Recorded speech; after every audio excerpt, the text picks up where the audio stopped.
Hello students, good morning and welcome to Mehta PG College online study portal. Well, today this is the lecture first recorded for BSc first year physics, paper first mechanics. Although it is for the unit first, but it is for the chapter 2 here, and this is the second chapter. And if you remember the previous chapter, the chapter in which we talk about the frame of reference, that how will you define any position of an object, velocity, and in some sort of say the acceleration, the transformation of force, conservation of momentum, angular momentum, and all of that.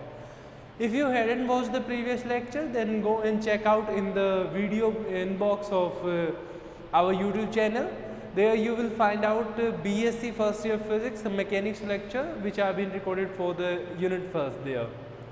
Also this is the chapter second, and for this chapter second we have the relative rotational motion. Yes, now we will go for a relative motion here. It means the motion is not so exact, but the motion will appears to be existing there. So let's say, by writing the topic here, which is the relative rotational motion.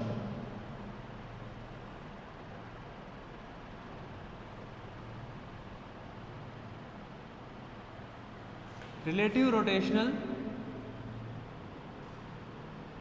motion.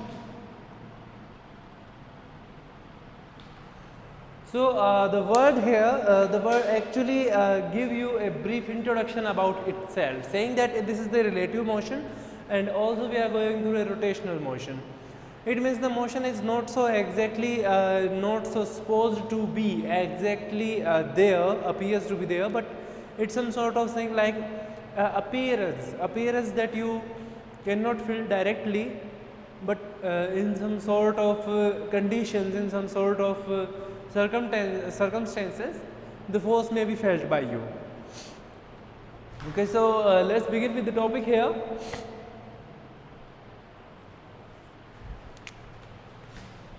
This is the relative motion.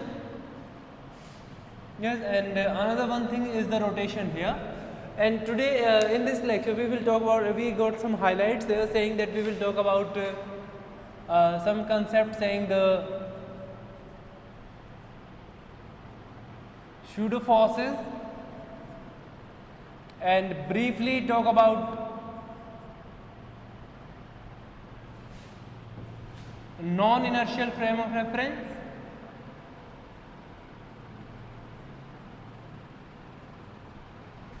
and also one more highlight is here, which has been for the relative force. We need to go through a relative motion also.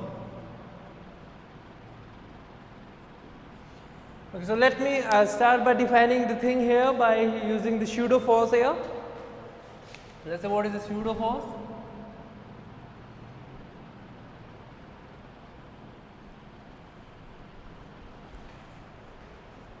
Well, the word pseudo here is actually defines itself that something is not in there, but it may be appears to be in there. That's why the thing is called pseudo here, because pseudo means not the actual, not the realistic, but some sort of things like that.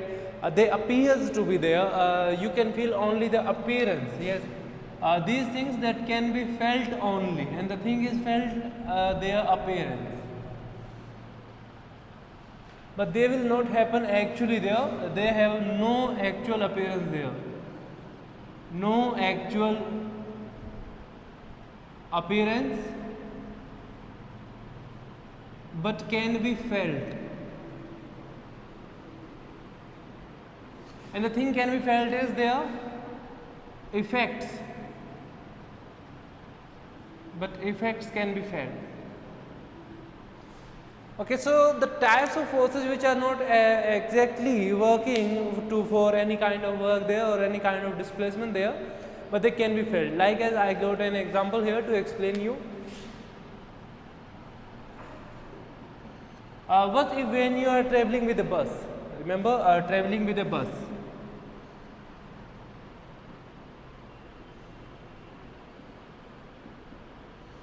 Traveling within a bus.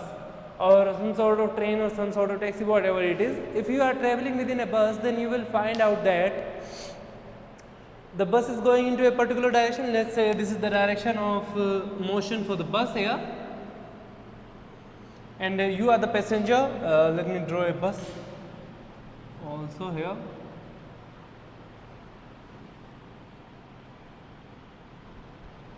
Okay, so here it is the bus here, and let's see that if the bus is moving in this direction. Okay, so you are moving with the bus here. Okay, this is the direction of motion, and let's say you are somewhat here. Let's say you are here. So within the bus, you are also moving in this particular direction. Yes, the direction in which the bus is moving, the passenger is also moving in the same direction. Before, if the bus is stopped, yes, let's say the Vi for the initial velocity is 0 for the bus, then the passenger will also have a 0 velocity there. Okay, so you will also have a 0 velocity, but after some time, let's say the Vt, after some time the Vt will not equals to 0. It means the bus is moving within the time here. So within the time the velocity is changing. Okay, when the bus just start, let's say the time t is equals to t1 there. When the bus just start from its initial position, then the passenger will feel a push backward here. Either the direction of motion is this side, but the passenger will feel a push backward.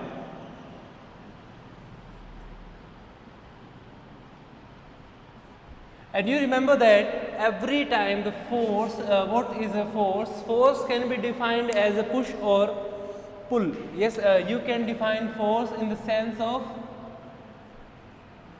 push or pull. Okay, so you got a push backward. Yes, you got a push backward. So who is pushing you backward? Is there any factor who is pushing you backward? Well, if you go for a practical approach, then you will come to know that there is no one who had pushed you backward.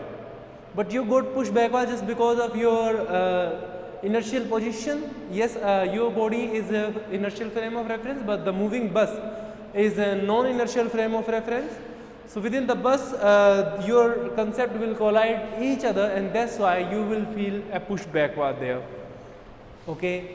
Let's say after some time the bus is moving for a velocity, let's say V is equals to Vt there. Okay, the velocity, let's say Vt, it is moving with a velocity V dash here, and suddenly the bus got to brake by now.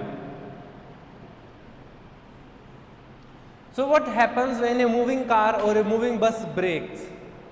So when it stops, sorry, not just brakes, what happens when a moving bus or a moving car stops? Suddenly, not slowly, but suddenly. Yes, there should be applied a brake, like as the stopping must be sudden. Okay, so what if the bus or the car go to stop suddenly? What happens? You will feel this time, this is the direction of motion of the bus, and you will feel a pull forward, or some sort of, you can say as a push forward, but we should use the pull forward here. Okay, you will feel a pull forward. Okay, you felt the pull forward, but again the question is the same here. Let's say who is pushing you, then now who is pulling you? Okay, you gotta go experience this push and pull just because of your position. Yes, that's all because of your position, because whenever you are traveling with the bus, after some time sorry, when you are traveling within a bus, after some time you will gonna go arrange yourself, your frame of reference will align with that particular frame of reference, and when these two frame of reference align each other, then you will going to happen all the things that will happen to this frame of reference will again disturb your frame of reference. Yes, you are again a frame of reference there. Every time when the bus got to start, you will feel a push backward just because of your inertia, because of your inertial position, because you are straight there. But after some time when the bus is moving, then your frame of reference will align itself to the frame of reference of the bus, and after some time when the bus go to stop suddenly, then you will feel a pull forward just because of your position again. So this is all happens. So this is the pseudo force, the concept of pseudo force here. Also we have one more example to discuss here, but before going to example, you can take a screenshot for your reference, then I will give you another example of this same concept here.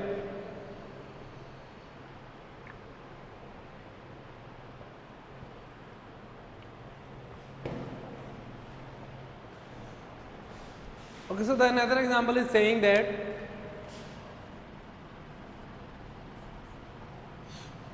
if any one of you has ever traveled within a lift, yes, the example of lift here. Let's say this is a lift here, okay, and this is again a lift because we need to discuss two different cases here, so that's why I am drawing two lifts here, and our object is here. Let's say he is our object here, okay. So here are our two objects here. Let's say this is you. Yes, you are in there. So what happens when the lift is going to move upward? What will happen to you? When the lift is going to move upward, you will feel that your weight keeps on increasing. Yes, this will happen to you because you will going to experience it yourself. When this lift is going upward, then let's say your mass is m, okay, let's say your mass is m, but within this frame of reference, within the frame of reference of lift, when it is going to upward, then what will happen? Let's say your mass become m dash, okay, then m dash will certainly greater than the value of m here. This is just because of this pseudo force, because something is pushing you downward there. What pushing you downward? Just because your position is pushing you downward, just because your frame of reference doesn't get aligned itself towards the frame of reference of the lift. So this is all happens here, okay. But what if the lift is going down? Let's say again your mass, let's say it is m, because your mass is invariant within every frame of reference, but within the lift, let's say your mass again becomes the m dash, then you will feel a weight loss to yourself. Yes, you will feel massless yourself. So this m dash, by now this m dash, let's say this is m double dash, this will less than m here, okay, this is less than m, and this is only for motion of the lift. But what if there is one more case to be discussed, the case of free fall here.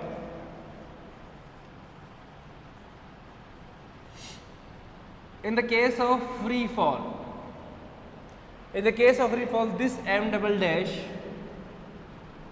will approach to 0. This will happen to you when you are within a frame of reference when you are within a lift which is falling freely.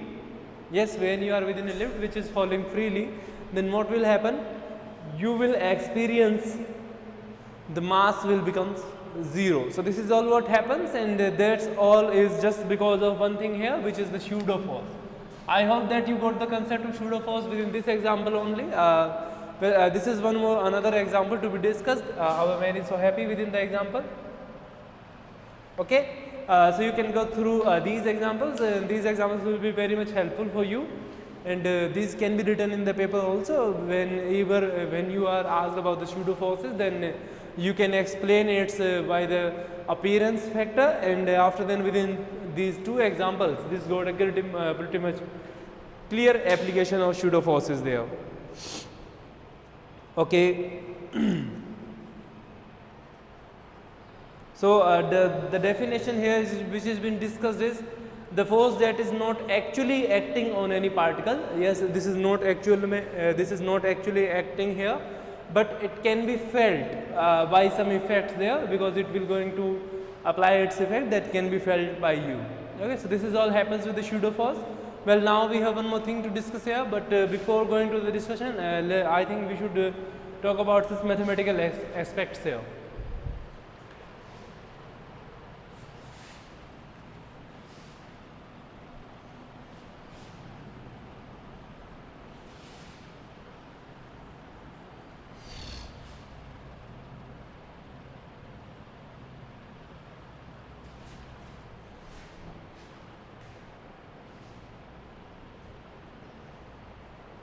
Okay, so using the Newton's second law,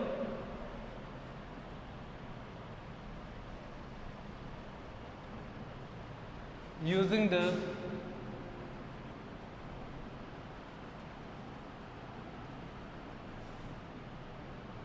Newton's second law, the actual force, let me say this is the F real, and the F real will be equal to mass remains the same for every condition, even if you feel a pseudo force or an actual force that has doesn't variation within your mass, because mass of any particle or any system, or in a sense you can say any body, always remains the same within all frame of reference, that doesn't vary within the frames to frame. No, there is no variation within the mass there. Okay. So the realistic force here, which is the Fr, let's say this is equals to mass into acceleration in real sense. Yes, mass into acceleration in real sense. Let's say this is the vector quantity here, because the acceleration is again the vector quantity. Okay. But now the resultant force, because we are talking about the concept of pseudo force, this is the realistic force here. Okay. So what should be the resultant force by now? The resultant force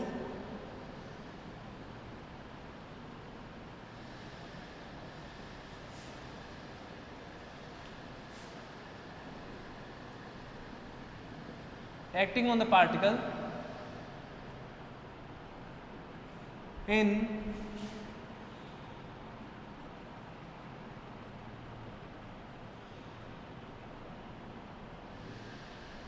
non-inertial frame. What should be the value of actual force here? Let me say the value saying that is F, and this will equals to the F realistic plus another force. Let's say this is the Fa. Let's say this is the pseudo force here, Fa.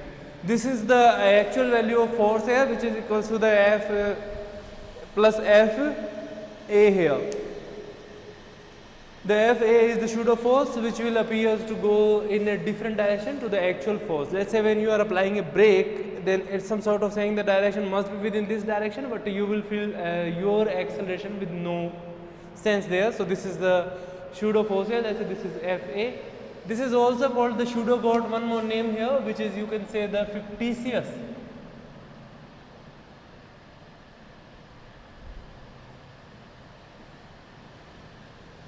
Yes, fictitious is also a name that is given to the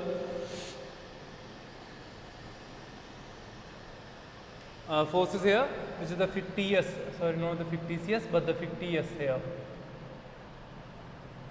The fictitious force or the pseudo force here. So this is the actual F, which is equals to the F realistic plus F appearing, or let's say this is the pseudo force there. This is equals to what is Fr, let me say that it is Far, and for F actual let me say that this is equals to m A naught here, the acceleration A naught. The acceleration A naught is the pseudo acceleration that is not acting in real sense, but it has some appearance into there. So you remember what should be the value of total acceleration by now? The value of total acceleration, let's say this is again equals to the ma here. So I think m could be cancelled out on each side. So the total acceleration will be equals to again equals to the ar plus a naught factor. Yes, this will be again the acceleration here.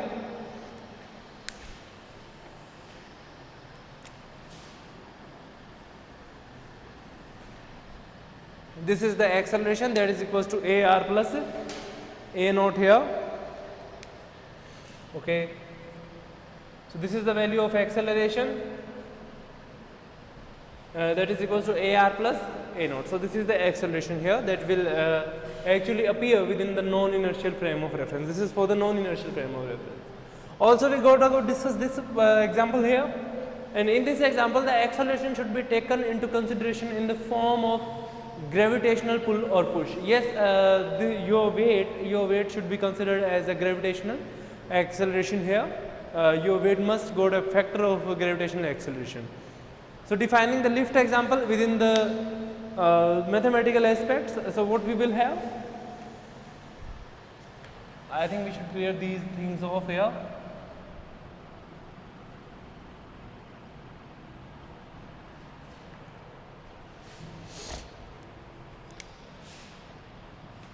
this is falling downward.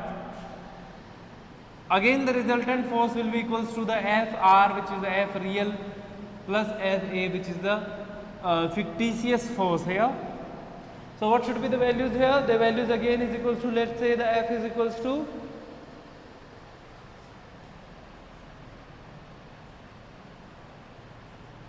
this is mg here, let's say the magnitude form mg plus m a naught, okay, and then this will equals to mg plus a naught here.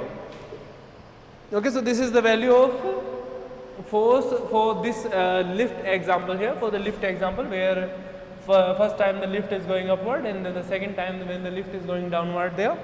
So that should be the value of force in the m of g plus a naught.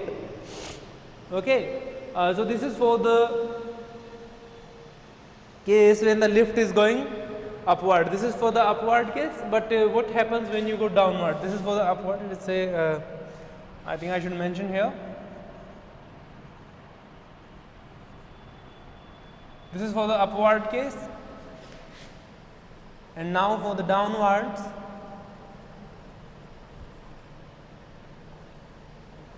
What we will have? We will have the value of force saying that F is equals to mg minus m a naught.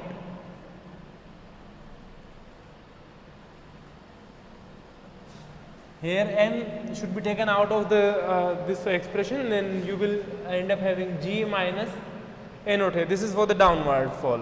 Okay, so this is for the upward and this is for the downfall here.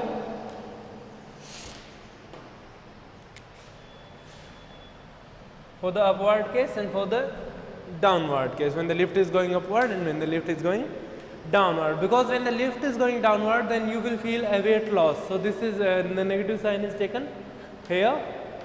Here the negative sign is taken just because you will feel a weight loss here, and the positive sign is being taken because you will experience some increase in your weight, or in some sense you will feel that you are going to a bit heavy than the regular weights here. So this is all for it. Let me be aside, you can take a screenshot for this mathematical expression, then we will clear this off and proceed further.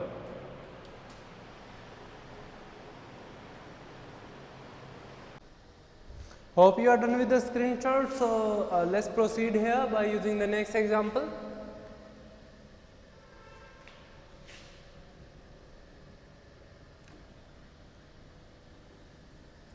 Well, the non-inertial frames of reference have been discussed for the previous lectures. You can go to a brief introduction here, but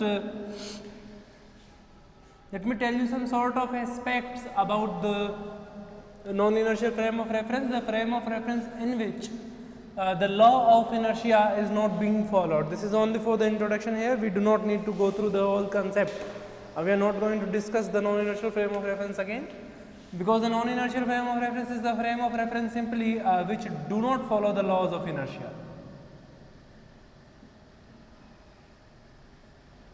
Laws of inertia are not valid.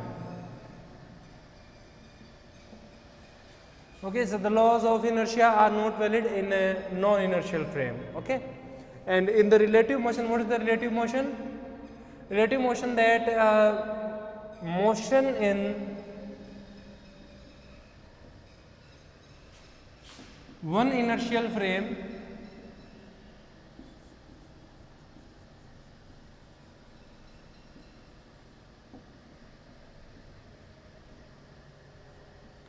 related to another. This is the simple definition of the relative motion here. Okay, so this is all for this relative motion, and now we will going to discuss some deep concepts here. We are going to express our knowledge in the 3 dimensions, and for these 3 dimension aspects we are going to deal with the 3 dimension aspect of the rotating frame of reference, and for the rotating frame of reference we will talk about the concepts of Coriolis force by now. So for that we need a workspace here. So I think that I should clear this off the board here, and let's proceed again.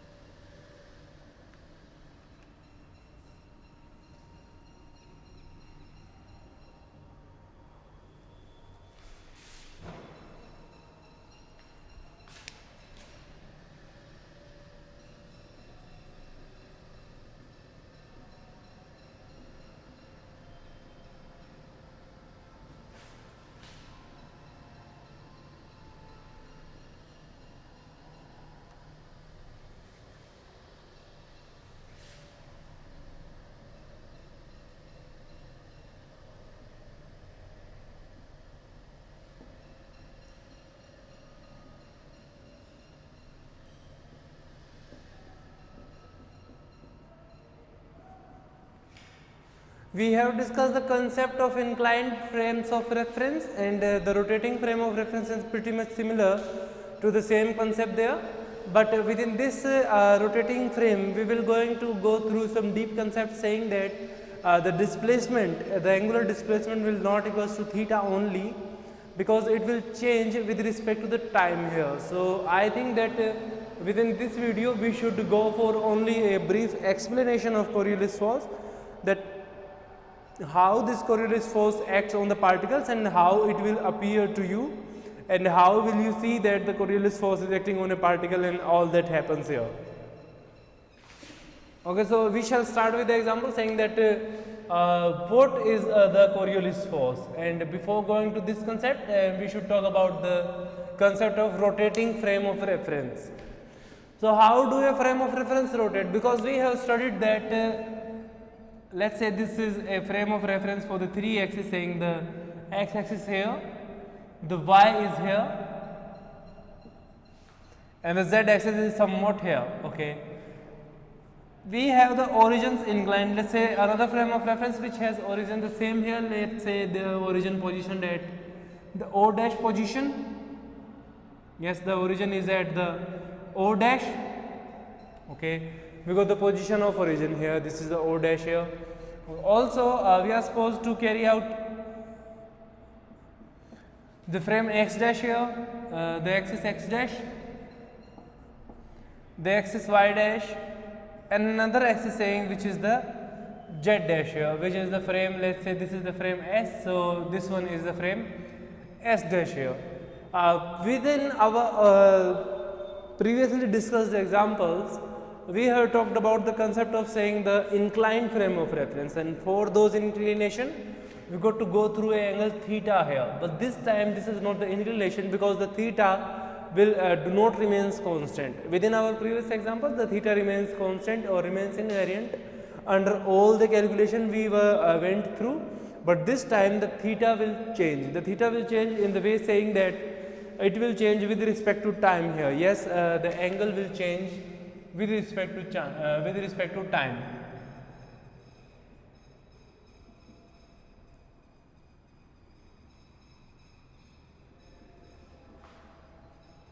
Yes, this time the angle will change with respect to time here. Let's say if this frame, let's say this is the frame of reference, let's say if it is rotating with an angular velocity, let's say the angular velocity is omega there, because this should not be expressed within the v here, because if we are going to explain the same thing in the same sense like that the v there, then the vr, then the calculation sometime maybe got some inappropriate there. So let's we use a new symbol here which is the omega here. So this frame of reference is rotating with respect to omega, and every time it is changing its position, the axis will go on changing, keep on changing its position with respect to time t here. Yes, let's say this is changing with respect to time t here. So this angle theta must be equals to, what is theta? Theta is the angular displacement here.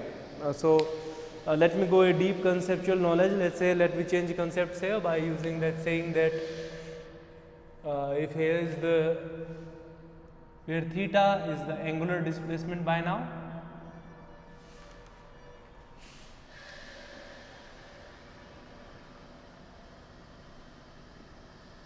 every time when you go for displacement, then the displacement will be equals to velocity into time, because velocity is equals to distance upon time.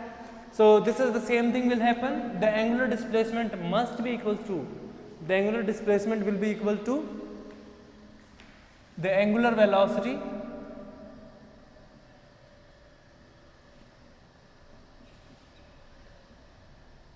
into time here. As we assumed that the angular velocity is equals to omega here and the time is equals to t here. So theta will be equals to omega t by now. Okay. So we will replace theta with a new thing here, which is saying that that is equals to the omega t here. Okay, where t is the time. So it means that the displacement will keep on increasing with respect to time. When the time will change and the velocity omega should remain constant, yes, the velocity omega must remain constant there. So this is the concept of rotating frame here. This is all that we should suppose to know about the rotating frame. Also, let's consider if any point is here, let's say this is the point P here. So for this point P, we got a stationary frame of reference saying that the S frame here, and another rotating frame saying the S dash. S dash is our rotating frame of reference, and this is our stationary frame. Let's say this is our rotating frame here. The coordinates for point P will invariant for the stationary frame, but they will keeps on changing for the rotating frame here. Let's say the coordinates for point P, let's say this is the point P here, and the coordinates according to stationary frame, let's say x, y and z. So the coordinates x, y and z will remain invariant. These will remain the constant throughout our experiment there, throughout our calculation.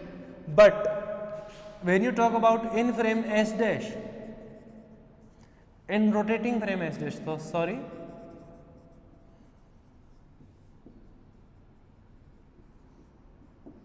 in rotating frame S dash, the coordinates of point P must be the x dash, the y dash and the z dash here, and this is for the in stationary frame.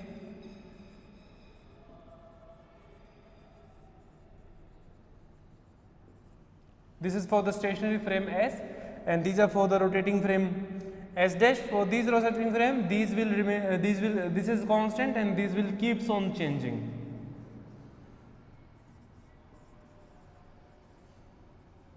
Keeps on changing with respect to time t. Okay, these will keeps on changing, but one time they will be constant also, because at any instant of time, these will again equals to constant.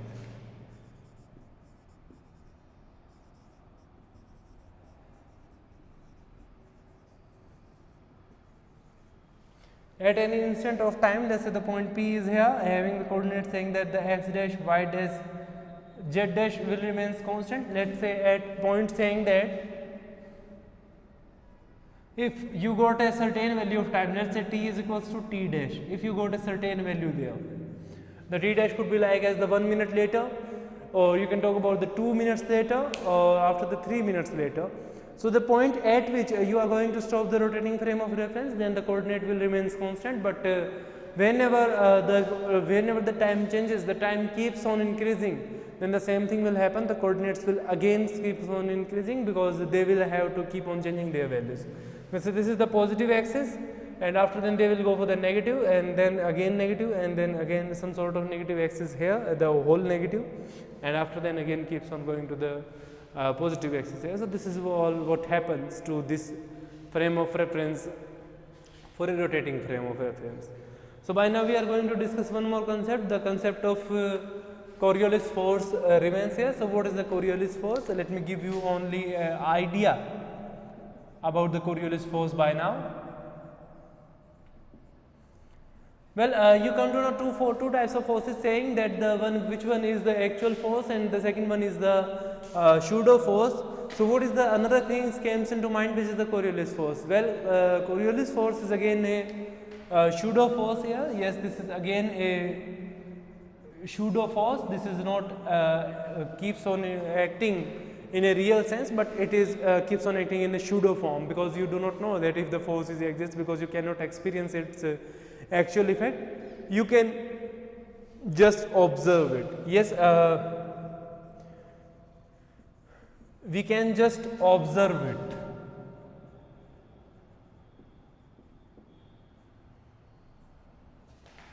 It has some tiny aspects saying that when you are throwing a ball upward, then it will do not come back into the same direction. It certainly has some slight displacement that you cannot even feel, but you can observe yourself. Either you are going to displace, let's say this is the thing here, and if I am dropping this down, then this should not be supposed to go on the same point from where it is being dropped. If the distance is very much large, the effect can be seen pretty much easier for us. The effect can be seen pretty much sure, but for these slight distances you cannot imagine that. Well, you know one thing, that our earth keeps on rotating. Yes, this is a concept here. This is the whole concept of Coriolis force. The earth keeps on rotating in this way, the anti-clockwise direction. If the earth keeps on rotating, then if you throw anything, anything that should come downwards, then that which is subjected to fall downward on its surface, then you know that this is the point at which it is subjected to fall down. But just because of the displacement, yes, here it is, let's say this should be fall into my palm, but when it should go on increasing, then that should happen, the displacement will occur, and due to this displacement what will happen, it will fall on a location that is slightly different from the actual location. Let's say it should fall here, but just because of the rotation, let me say I am jumping in sense, then we got displacement here because the thing is rotating. As this effect cannot be felt for the small distances, just because we are also rotating within the frame of reference of the earth here. Okay, so this is the total introduction what we will going to discuss within this chapter here, and thank you very much for watching this video, and have a great day and happy learning. And before signing off, I would like to request you that if you hadn't subscribed the channel yet, then please go and subscribe the channel and press the bell icon, and consider supporting us, the Mehta PG College online study portal. If you learn something new from this video, then consider giving it a thumbs up, so your appreciation will matter to us, and we will try to provide you more effective content for you. So this is all for today's video. Thank you very much again for watching this video. Have a great day and happy learning. This is the Mehta PG College online study portal, signing off.